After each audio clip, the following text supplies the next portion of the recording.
From as early as 18, he was already diving into the world of NLP, built an entire brand around it with 2.5K followers and still growing, helped over 6,000 students, and had a best-selling book, a calendar, a card game, and do-it-yourself book. This guy didn't only teach NLP, he turned it into a whole damn product line. But that's not even the full story. Because of this man literally is the pinnacle of turning your passion into a profession, he discovered also a passion for bachata, and he also went all in that. Not only just dancing it, but also competing in it, teaching it, and also built a course which he's selling on his monetizable personal brand. He literally mixed two passions, both monetized, both thriving. And on top of that, he built a personal brand that is growing fast with multiple income streams running at the same time. NLP, bachata, products, courses, one-on-ones. This is what actually looks like when someone turns everything they love into a living. So in this episode, we're gonna talk about how he built all of this, what's working right now, and how he managed to do all of this multiple ventures without losing focus. So everybody, help me welcome Rubin Alaie. Welcome everybody by the Star Wolf Unity podcast. I'm here with a legendary guest once again, Rubin. We have met Rubin at the dancing scene again in bachata. And there was this just random guy that just came up to me and he just told me like, hey, you were also the guy that does NLP. I'm like, yeah, what's up? Yeah, this Rubin guy, he'd over there. And he showed me like with his finger, but I didn't know who he's talking about. And then you came and then we started talking. And then after that, I saw that you are also busy with doing all of the NLP trainings and giving lectures and all of that and trainings as well. And you have even your own bachata, like teaching Instagram channel, which is growing very fast. And you have it feels like you have found a formula for that. But besides me just explaining who you are, you can explain way better because we have just spoken 2 times right now. And tell me about yourself and who are you and why did you choose NLP and also bachata to evolve and in your career and stuff? Okay, so why did I choose bachata and NLP? Yeah. First of all, this is way too much honor. But anyways, thank you for this introduction. I was actually looking very much forward to this because I found you a very good conversationalist. You're very easy with talking to. You're goal-centered. You're focused on goals. You're talking about goals. You're making goals come true, not only castles in the air or just real work you put into it. So you're actually an NLP pro. So that's why I really looked forward to this interview. Thank you. So your question was, you asked something about Who is Rubin? Who is Rubin? First of all, how did you start your journey? Where did you come from? And Oh, nice. That's a very nice question. Where did I come from? Basically, my mother always had these NLP books in her closet. She always learned new stuff, and she loved NLP. So I got this NLP from my mother, and also dancing, which are the 2 topics you discussed and introduced. So both dancing and NLP are from my mother, and this is how I grew up with the idea that you should go to dance classes and you should learn NLP. Go learn NLP. So that's why. It's my upbringing. your mother said go chase those 2 or try those 2 activities. Exactly. Wow. And I kind of listen to my mother often. So so your parents play a big deal in your life. So that's with me certainly the case. Yeah. That's so interesting because your background is not Dutch, right? Yeah, we are Persian. Yeah, Persian. Yeah. And especially in my culture, Turkish, I wouldn't see my mother saying hey, go try bachata, right? That's so unique to think about. Your mother is thinking very openly in that sense. Yes. Especially NLP as well. Yeah, Persians are very liberal. Mm-hmm. That's basically the Persian population. Yeah. Awesome. So were you born here or were you born in Persia? Born in Kassel, Germany. Kassel, Germany. Yes, Wow. yes. And your parents are from the Middle Eastern. Yes. Wow. My parents are from Iran. Yeah. Oh. And then okay. And then why did you move to the Netherlands then? Because my parents had a opportunity to start their own business here, their own physical shop in Eindhoven. So our heart is in Eindhoven. This is where we grew up, and this is where the family ties to Eindhoven. Yeah, I really like this place. I'm originally from Belgium. Actually Turkish, but then we moved to first to Eindhoven, but then to Belgium. Most of my times I spend in Belgium.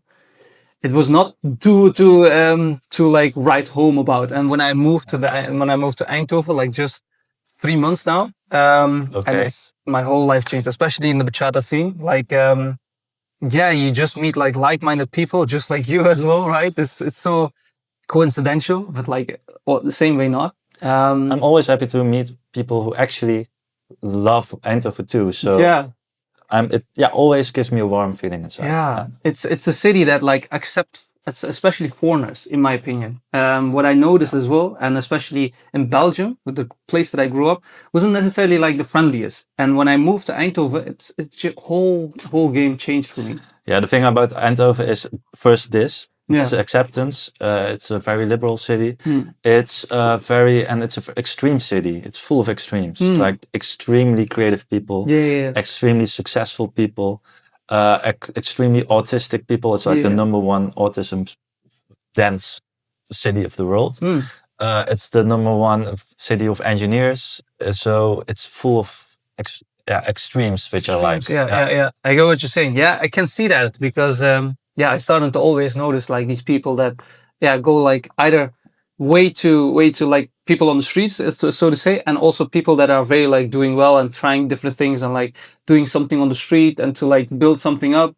It's crazy. Yeah, that's beautiful that you said that. So now I'm realizing that. Yeah, it has these qualities that we get to love about Eindhoven. Yeah, that's beautiful. Awesome. So now then you came to the Netherlands, and then when did this journey with, for example, first of all, NLP start for you? Oh, that's so much fun. So first of all, my mother has it in her bookshelves, all these NLP books. Now, I followed her example and started to learn NLP. So I was 18 and I decided to learn it. Now, how did I learn it? With friends. So at 18, I had friends who were actually trying to improve themselves. I gathered them around and I figured I want to make friends who want to improve themselves.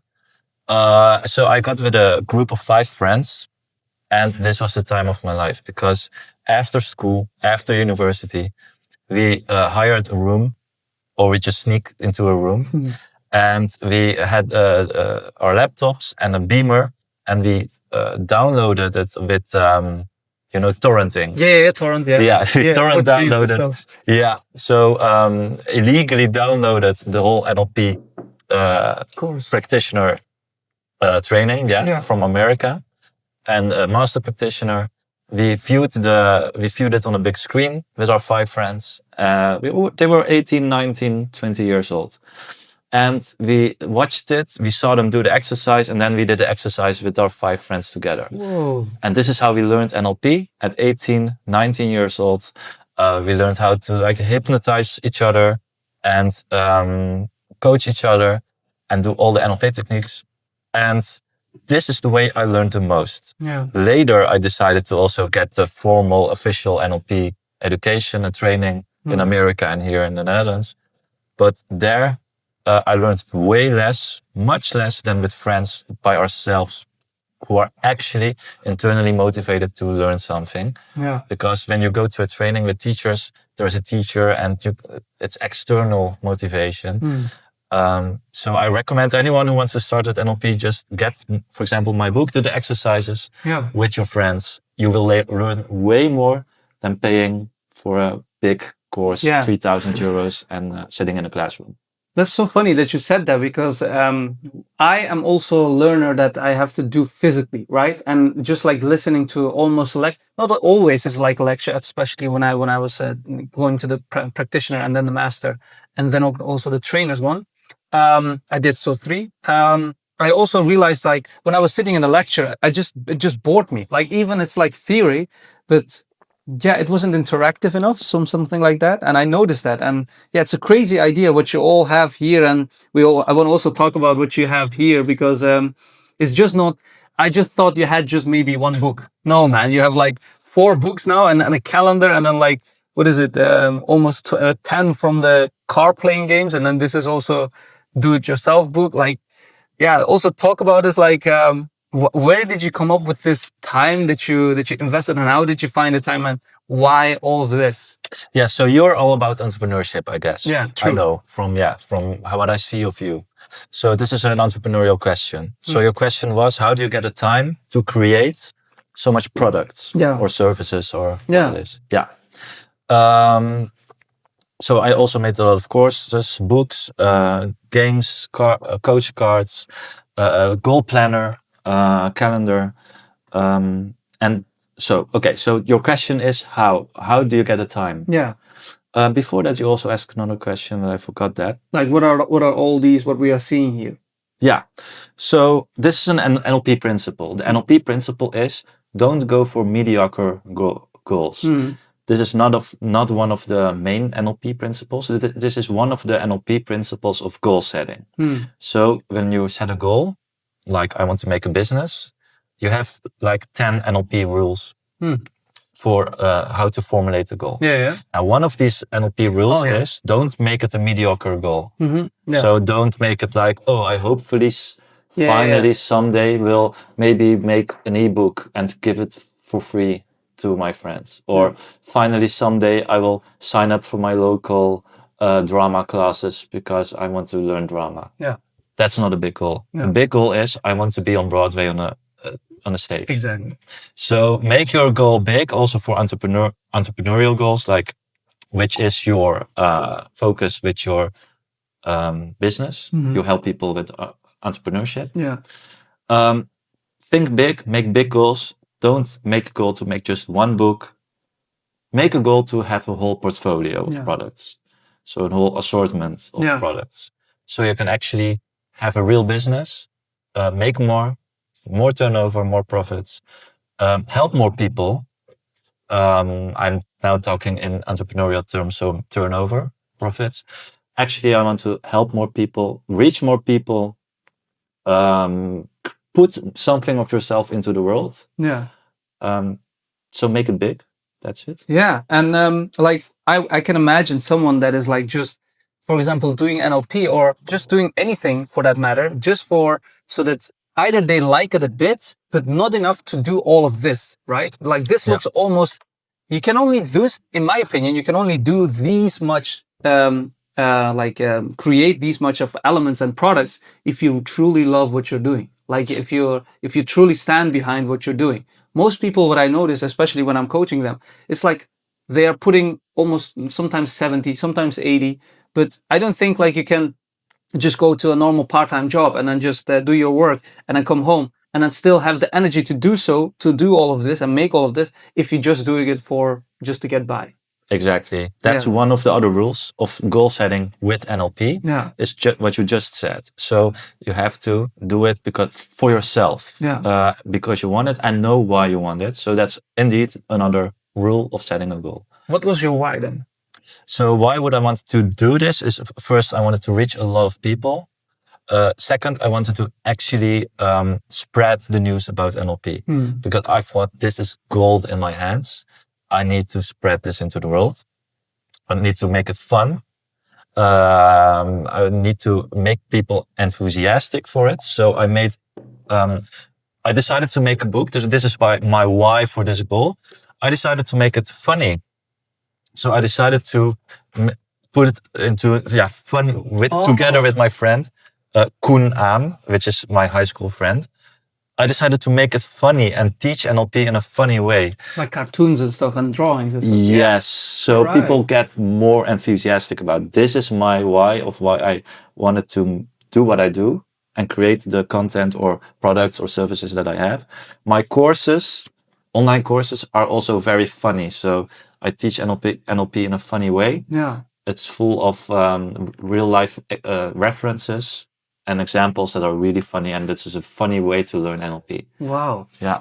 Wow. And I'm also curious, like, when did it exactly start? Like, when you're doing the courses, of course, you followed some courses and you already started from 18. Like, when I was also the 18, I was just jumping from airplanes, not doing NLP or whatever. For me, it started when I was around 23, 24. Yeah. But like, For me, the most powerful, like for example, intervention, for example, or what for me changed actually the whole game of, oh yeah, NLP is very helpful, was the light hypnosis techniques, for example, quantum timeline jumping. That was very effective. What was that one thing for you that like said, okay, this needs to be heard from everyone? Like this type of, for example, this particular technique in NLP, this needs like to be heard around the world. Yeah, so for you it was quantum timeline jumping, Yeah. which is amazing, by Milan Somers. Yeah, He's true. one of the people who brought it to the Netherlands. So quantum timeline jumping is amazing because it's a mix of science fiction with coaching and hypnosis. Yeah. And it's so powerful because with your fantasy, which NLP is using your fantasy, you can just fantasize about anything that gives you mental strength, like even timeline jumping and jumping into alternate realities into the universe. Earths that look like our Earth, where also there is a Rubin and Alperen, with maybe slightly different hair or whatever. But maybe with a skill, like we can do karate, which we can't do here. Or we are very confident over there, and which we don't have here maybe.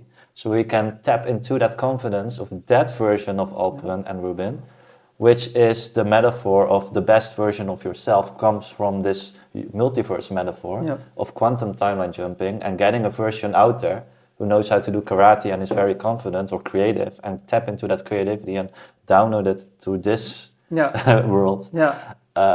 And if you use your fantasy, it feels just like real, which is an NLP principle. And it's pretending, and pretending is actually the same as the real thing with using your fantasy. So that is why that works, and I get you. That was your moment of wow, NLP is so powerful. For me, it was more the smaller things. I just showed you this model. For me, it was the most famous NLP model. It's the model of Dilts and Bateson, the logical levels, which is this pyramid. This is like one of the core NLP models. It's a newer model. It was not there yet in the 70s because Robert Dilts added it to NLP later on. And this model is just amazing because, for example, I'll use this model in the gym to motivate my friends and to motivate them to stay at the gym and do 10 more exercises and not go home. So stay in the gym. So if somebody wants to motivate somebody in the gym, your friend, if I want to motivate my friend in the gym to stay and do more exercises, then the lowest level is environment. So that's the weakest level. So we don't even bother with that. Now the second level is your behavior. So I can motivate him by saying, just do it. Go for it. Go. So do it. Action. Action. It could work. That's a way to motivate someone. But it doesn't go deep enough. Yeah, and that's where this model comes in, which is amazing. We can go deeper with the third level, which is capacities. So now I can tell him, I know you can do it. I know you can stay a little bit longer. You can stay a little bit longer. And the funny thing about this is the hypnosis part of NLP. If I say, you can stay a little bit longer, I actually told him, stay a little bit longer, as I'm commanding it. But I didn't really command him. I just said, you can stay a little bit longer. But actually, with adding this little comma, you can stay a little bit longer now. I added a hidden command. You have to stay longer, but I didn't tell it literally. So subconscious command. And this is the real power of NLP. We think we're busy with some model, but in the meantime, we're using hypnosis to let them stay a little bit longer. Now, so this is the third level, skills. You can stay a little bit longer. Now, the fourth level is even way more powerful. It's the level of your values. So now I can ask you, do you find it important to stay longer at the gym? Do you find it important to persevere in the gym? Do you find your health important? Yes. So that's this level. Now the other level, which is on the same level as values, is beliefs. So now beliefs are things that we know for sure. Like the sun is coming up tomorrow, we know for sure. So I can tell him, I know and you know that you can't stay longer. You know that it's important to stay longer at the gym and go for it. Now we go one level more up, identity. Yeah. So I can just call him Arnold. Yeah. Arnold, are you gonna go home? Yeah. Like Arnold Schwarzenegger. And also the identity, that's the most, Tony Robbins uses it a lot. Like if you say, I cannot stop smoking, and if you just like separate, I cannot, that's an action, but then you say, you say, no, I am not a smoker anymore. If somebody asks you, hey, do you want a cigarette? You don't ask like, what brand is it? That's what the example that he uses. And the identity part, that stuck the most in me. Like, you're not a smoker. I'm not someone that procrastinates. You identify with that person, and that's what I like about the top one almost. Like you also like cancel out all of the rest. Like you don't, if you just change the identity, just like I'm the one who just stands up early. I'm the one who eats healthy. I'm the one who doesn't smoke anymore. And just like repeating that all the time and just like instilling that. That is what I, at least in my personal experience, is one of the most powerful things about the pyramid, like the logic pyramids. Exactly, just like you said, the more higher you go in the pyramid, the more powerful it gets. Identity is like the second highest level. So you're right, this is the most powerful one. Your reputation, your identity. Yeah. This goes way back even to Dale Carnegie. When he says in How to Win Friends and Influence People. Oh yeah, I read that book. Yeah. Exactly, you give someone a reputation. You are someone who never gives up. You are someone who always perseveres. Identity, yeah. And everybody knows it. Yeah. And they live up to it. Now you gotta live up to it. That's crazy. Instead of you are someone who gives up, or I am someone who gives up, or I'm a chain smoker. Yeah. I am. Those words are so powerful and then. Exactly, and then the words that come after, I am, that decides a lot. Yeah, it's like your subconscious mind doesn't, or your mind doesn't know the difference between the lie or the truth. Like if you say I am, it doesn't know if it's a lie or not. It just accepts it as the truth. That was the one thing I heard. Yes. And I also believe that because Hitler, that sounds so fucked up, but Hitler said if you tell a lie long enough, loud enough, and frequent enough, sometimes people are going to believe it. Like it's just like instilling it and just programming it, and then just this also works almost the same way, just like exactly the same way. Yeah. So words are actually powerful. Yeah. And fantasy is powerful, and pretending as if something is true is powerful. Yeah. It's almost the same thing. It's almost like the same thing. Yeah. So now we go to the highest one, which is even more powerful than identity. The highest one is mission in this model, and mission is. For example, I can tell to my friend in the gym, I can tell him, if you go home, what kind of example will you be for the other people, for your friends? Will they be inspired by you or not? Do you want to inspire people? What would you like to contribute to the world? Yeah. Please inspire me, inspire other people, and stay a little bit longer. Yeah. Even though I'm just saying it in a very nonchalant way, it's still powerful. Yeah, I know what you mean. It's very powerful, the mission as well. For me, it's when the mission, that's what I like always. I got lots of opportunities to even maybe do like jobs that were way more like good paying so that I can find more stability. But I noticed that because of the logical niveaus, the pyramid, on the top one, my mission is to also help people like discover that they have power over them. And what I noticed is if that's the top one is always like strong enough, no matter like what type of thing happened in my life, I also had like difficulties, I always pushed through it because the top one is always like active. It's like clear. Clear is the most important one, what I know. And Alex Hormozi said the fear exists in the unclearness. The fear only exists if something is not clear enough. If it's clear, or if it's like seeable or see-through, if you can see it, then it's more doable and it's more actionable and it's more understandable. Exactly. So you get fear when you are not clear about your mission. You will get fearful, you will get anxious, and you will get stress. Stress is uncertainty. Yeah. Even uncertainty about what you want to do in life. That's stress. Yeah, beautiful, beautiful.